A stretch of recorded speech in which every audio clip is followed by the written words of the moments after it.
We've been talking about the same friggin' shadow beliefs for 10 years. The only way to get unstuck is to actually uncover these beliefs. Welcome to the Empower, Create, Encourage podcast. I'm your host, Alessandra Guerra. Thank you for joining us today. Our special guest today is life coach Nancy Pickard. Today we talked about shadow beliefs and unconscious commitments. If you don't know what that means, then I'm glad you're here. Turn up the volume. I'm excited to share this experience with you.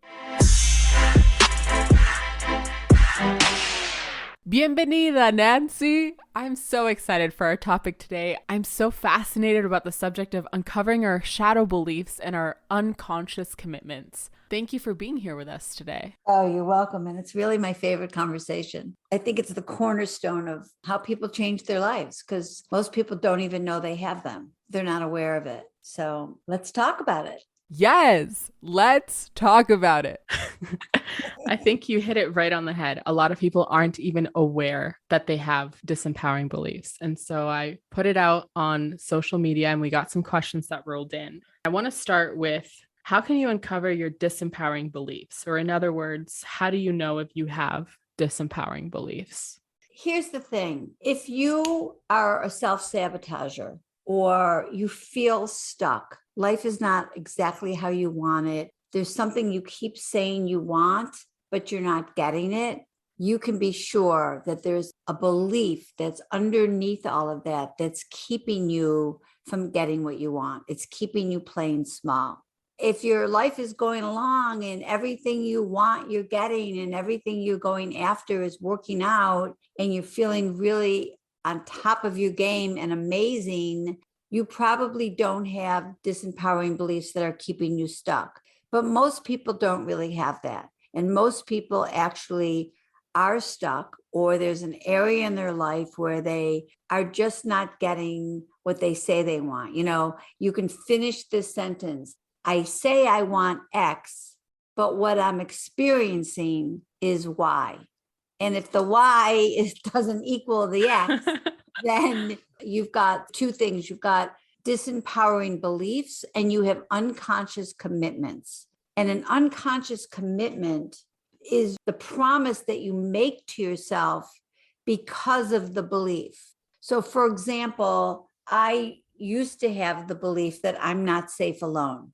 And that belief came, I didn't know it for almost 45 years, but when I was 5 years old, I was playing with a lighter that was on our coffee table, and I put my little party dress on fire, and I went up in flames. I was burnt all over, but they were first and second degree burns. So in terms of the history of my life, I didn't really think the fire meant anything. I didn't get punished because my parents were so happy I was alive, and I don't have any lasting scars. But when I was 50 years old and I got into a car accident, again, I almost died, but I wasn't really hurt. I was just really shaken up. I was doing the work with a coach at the time and uncovered this belief that this little girl had that she wasn't safe alone. That was my belief. The unconscious commitment that I made to myself, the promise that I made to myself was that I would never be alone. So I was always the best girlfriend and the best female to female friend. I worked really hard at being somebody that people wanted to be around without ever knowing why. These beliefs are really formed to keep us safe as children. A 5-year-old girl who puts herself on fire, that's a great belief for her to have. She's not safe alone, obviously, because she put herself on fire. But as an adult who's now 50 years old and just got divorced after 26 years and was miserable because I didn't know that this little girl was still inside me flipping out, that she was, oh my God, I'm not safe alone. Once I uncovered it, I could give myself a new empowering belief that actually was in alignment with my situation now so that I could be safe alone and know I was safe alone and be happy alone and not feel this unbelievable need that I had felt for 5 years that I had to fix that picture. Okay, so these beliefs protected us at one point. They kept us safe. But if they're no longer serving us anymore, how do we shift them? Well, here's the interesting thing. When you uncover a belief that's in your subconscious and you bring it to your conscious level, now you get to look at it. And now you get to say, oh, wow, God, that makes so much sense. I can look back at my life and see in how many ways that belief served me, but I also can see how many ways that belief stopped serving me and started to cost me. And once you see that, and it's in your conscious mind, you can recreate a new empowering belief to replace that old outdated one. And then you have affirmations and you do some work. Maybe you do etching or tapping. You do something to start to change the neural pathway so that it will now imprint the new belief. I am safe alone. I am worthy. I am lovable. Any of those beliefs, because shadow beliefs or disempowering beliefs, they sound like I'm not safe alone. I'm unlovable. I need to please everyone to be loved. I need to be perfect to be safe. I need to control everything to be safe. I need to stay quiet so no one will know because you think you're not smart enough or you're broken. My needs don't matter. My voice doesn't matter. My needs will never be met. I'm not good with money. People who are religious don't care about money. There's so many beliefs that are disempowering, that are formed from our childhood that we're not aware of. And it's incredible, but it's really what keeps us playing small. So you have to learn how to uncover them. I really like how you're clarifying that, yes, we did need those disempowering beliefs at one point in time. And it's not just a general statement of, no, that's a bad belief to have. Instead, it's like, Yes, I very much needed to have that belief as a 5-year-old, but I don't need it as an adult. that resonates so well with me because it shows acceptance and love.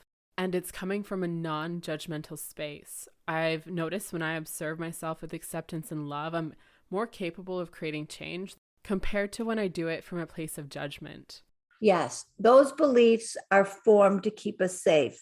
I can remember when I was taking my kids back and forth to nursery school, and like if you got stuck in traffic and you were 5 minutes late, you would be flipping out, you'd be panicked as a mother. But the reality is that little child who gets left for 5 or 10 minutes, they can make a belief in an instant. My needs don't matter. I'm not safe. I'm unlovable.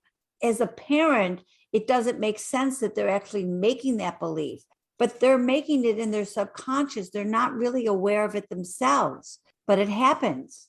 So as a parent, you can't really stop your children from having shadow beliefs, but the more you know about it, the better chance you do have of talking through situations so that they don't end up with disempowering beliefs.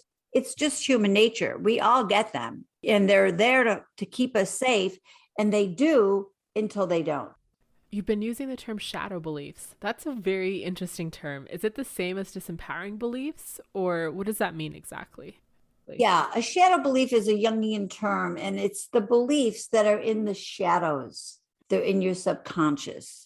And so not everybody knows what a shadow belief is. So in having these conversations, a lot of times we switch to disempowering beliefs because everybody basically can understand what those are. So it's beliefs in our subconscious that we're not even aware of yet. They're in the shadows of our mind.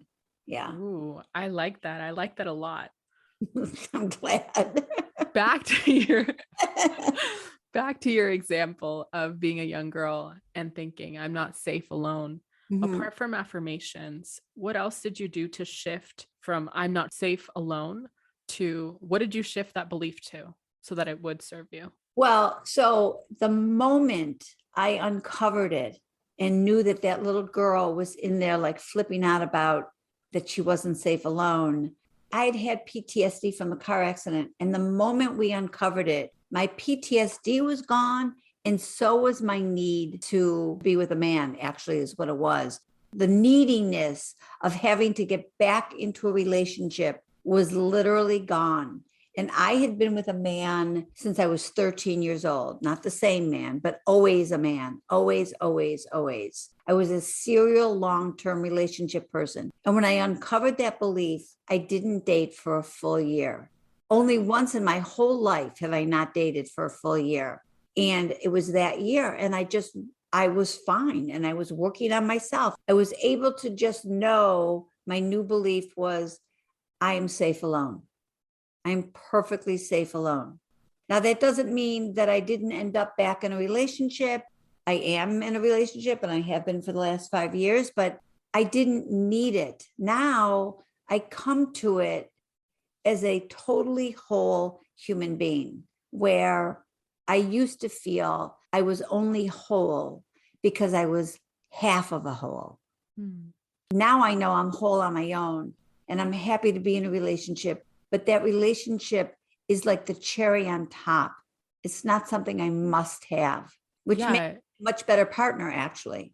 I fully agree with that. Relationships magnify our happiness. They shouldn't be the only reason that we're happy. Interdependency is so healthy. I actually would love to have you back on this podcast to talk about relationships in a different episode. So I won't delve too much into the relationship aspect for today, but I do want to hone in on how you shifted it to, I am perfectly safe alone.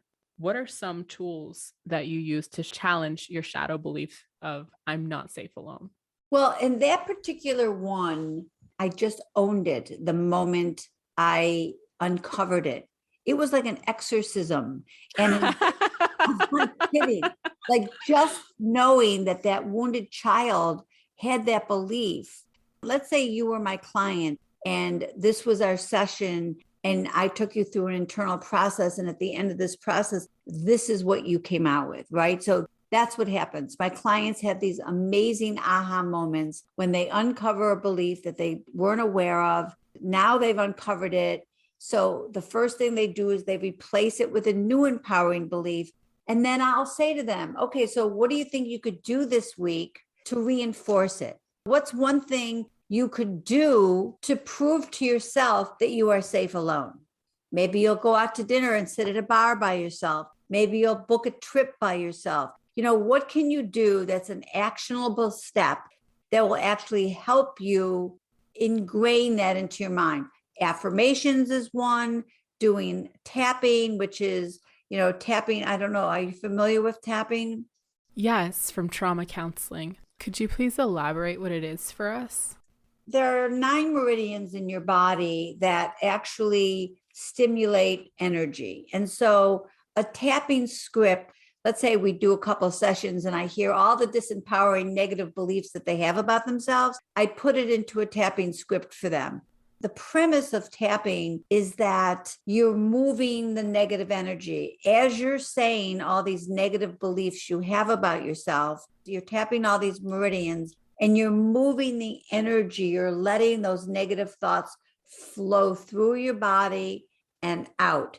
You'll say something like, even though I don't feel safe alone and I've never been alone and I'm unhappy when I'm alone, I truly love and accept myself.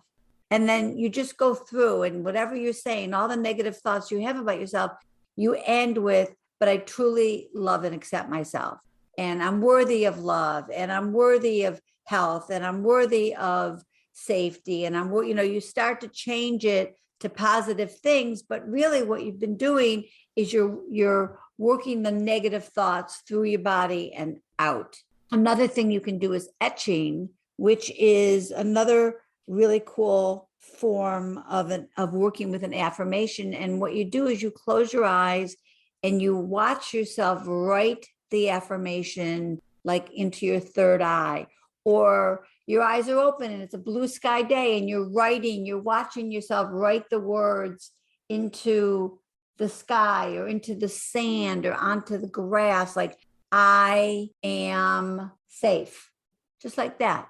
I am safe. I am lovable. I am worthy. I am enough. Any of those kinds of affirmations. And you do it like 10 times in a row. And what you're really doing is you're creating a new neural pathway of that positive affirmation. You're basically etching it into your brain. That's why it's called etching. Neuroplasticity is a thing. Our brains are flexible. We can adapt. We can reprogram. I want to hone in on this tangible tool you just gave us, and that's to take actionable steps Steps that allow us to collect data that prove that yes, our new belief is true. Yes, I am safe alone. Yes, I am lovable. Yes, I am worthy. Little by little, step by step, chunk it down to small actionable steps. And then also, listen, I've been doing this for 10 years and I don't have that belief. Like, it's really true. That belief never comes back. But like, I have a shadow belief that love and life means struggling with my weight. Because I grew up in a household, I was the youngest of 3 girls and a mother who was always on a diet. So I literally grew up believing that I was always going to struggle with my weight. And I do. Most of it's in my head. I mean, I probably vary between a size 2 and a size 4. It's not like I am ever heavy, but in my mind, I am. My whole life, I've been struggling, up and down those 3 or 5 pounds. It's because I have this belief that I'm going to struggle with my weight. So even though I'm aware of it and I've uncovered it, it can come back. It's like an onion that you peel away. So you have to keep peeling away and peeling away and peeling away. Not always a one and done. I really appreciate that you just said that, because it's true. It's not a one and done. And to have those expectations, I think, can be detrimental and heartbreaking. Heartbreaking. That's not even a word. It's not even English. It can be disheartening. I work with a few coaches that we've been talking about the same friggin' shadow beliefs for 10 years. And we know each other so well. I know what she's going to say before she even says it. But you get to it quicker and you make changes quicker and you never go all the way back down the rabbit hole. And when you start to go down, you catch yourself. So I just want people to know that the only way to get unstuck is to actually uncover these beliefs so that you can move forward. You always have to be on the radar. You always have to be alert, because when you get back on autopilot, they'll creep back in. They're so rooted in our subconscious. So it does take active effort to think new empowering beliefs. If we find ourselves progressing and then we find that we fall, or that we have days that are hard, or that we are being limited in our thinking, I think it is important to temper expectations and realize that that is part of the process. That's part of the journey, that we're not going to be perfect immediately. And we're not always going to be 100% consistent in empowering thoughts. I don't think we'll ever achieve that level of perfection. Never. I have some questions from people that I found really interesting, and they're very specific. And so I wanted us to answer them. Okay. One is, I hate to admit this, but I don't believe I'm worthy of love. How can I change that? Okay. So that's a big one. And a lot of people have it. And a lot of women have it because they've been sexually abused as a child, whether they're even aware of it. They're not always aware of it. A lot of my clients who have been sexually abused, somehow in their little tiny minds as young children, they turn it around that they're bad. Something's wrong with them, that happened to them. And so that they don't believe they're worthy of love. My first suggestion is that if you actually believe that, you do get yourself a shadow coach to work with you, because everybody is worthy of love. Everything is entwined in how worthy you feel. Like, if you don't think you're worthy, your net worth goes down because you don't ask for what you need. You don't put yourself out there. It's so entwined in everything else you do if you feel unworthy. If you feel unworthy of love, then if you do date, you're bottom feeding because you don't really think you're worthy of love. So you only go after like the worst men who then do treat you badly or leave you or don't love you. And then your ego gets to say, see, look, I told myself I wasn't worthy of love. So it's really a very disempowering belief that needs to be reframed. Everybody is worthy of love.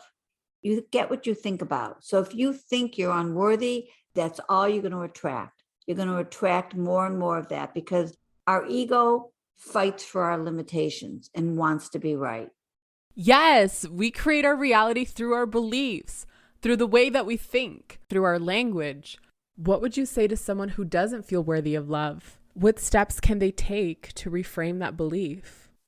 It really is helpful if you can go back in time and see how that developed. Because if you can go back in time and see how it developed, Then as an adult, you can also recognize, oh, yes, I can see how that happened. But that, that like a little 3-year-old or a 5-year-old, or because your siblings did this or your father did this, like if you start to see what happened around it that made you believe that, you can see that it's no longer true. You made that belief because you were a child who was in an unhealthy, family setting, or kids did something to you, or whatever happened. If you can start to see it, then you can again take it out of the unconscious level that it's at, bring it to your conscious level. And as an adult, see that no longer serves you. It's not true. And it's actually costing you love and happiness. It's wild that these beliefs are created and formed in moments, just simple moments, and then they're stuck in our subconscious. If you do believe that you're not worthy of love, what tool can you give to people, or what words of affirmation? I am worthy of love. I am worthy of love. Get a tapping script, start etching, put yourself back online. Like I have one of my very favorite clients. I've been working with her for about 1.5 years, which is a really long time. With coaching, it's not like therapy. You just don't usually keep clients that long. But she has a lot of sabotaging beliefs and disempowering beliefs. And she's needed a lot of work to get to a place where she felt worthy of love. Because I'm going to tell you something. If you want to attract a good relationship or an equal partner, you have to first become that partner. So for you to be worthy of love, you have to start with self-love. You have to love yourself and become the partner you want to attract, so that partner is going to mirror that love back to you. Everything starts with self-love. Start staying in alignment with the things that you tell yourself. Trust yourself. Set small goals for yourself. Do not let yourself down. Stick to them. Start to get more self-confidence, which will then become more self-love and more self-worth. And then go out there and attract a partner that is worthy. Stop bottom feeding. Go for an equal partner that treats you well, because you now have a new belief that you are lovable and worthy of love. Stop bottom feeding. I love that. Thank you. So before, you mentioned eating dinner alone to prove that you're safe alone, to reinforce that new empowering belief. Mm-hmm. What actionable steps can we take to prove that we are worthy of love? Like, what would be something that you would recommend to be like, this proves that I am worthy of love? This is evidence that I am worthy. Yeah, keeping your word to yourself, setting healthy boundaries, asking for what you're worth, asking for what you need, telling somebody what you're no longer available for, saying no when you want to say no instead of always saying yes. Stop people pleasing. Make yourself a priority. It's all inner work. It starts with you. And when you start to think about yourself differently and show up differently and be accountable and in alignment to where you want to go in your own goals and visions, that's going to create your own self-worth. And therefore, you will be worthy of love. I'm loving this conversation. This is fascinating stuff for me. Thank you. Gracias. Grazie. Grazie danke. You're welcome. Another question that we got was, sometimes I feel so overwhelmed by my work that it makes me feel dumb and it makes me want to quit. What do I do? I would say that being in overwhelm is one of the major signposts that your boundaries are being crossed. Look and see where your boundaries are being crossed. Are you being asked to work way more hours than you can? That's actually healthy for you. Would you be able to say to your boss, I need to be home by 7:00 to be with my family? That has to be my priority. Like, are you able to set healthy boundaries? Are you being asked to do things that are not really your job and they really should go to somebody else? Do you need to learn how to delegate? A lot of times, but most of the time, when you're in overwhelm, you don't have good self-care habits, which again is a sign of leaky boundaries. You're not taking care of yourself. You're a pushover. You're a people pleaser. You're a conflict avoider. If any of those things sound like you need to learn how to set healthier boundaries.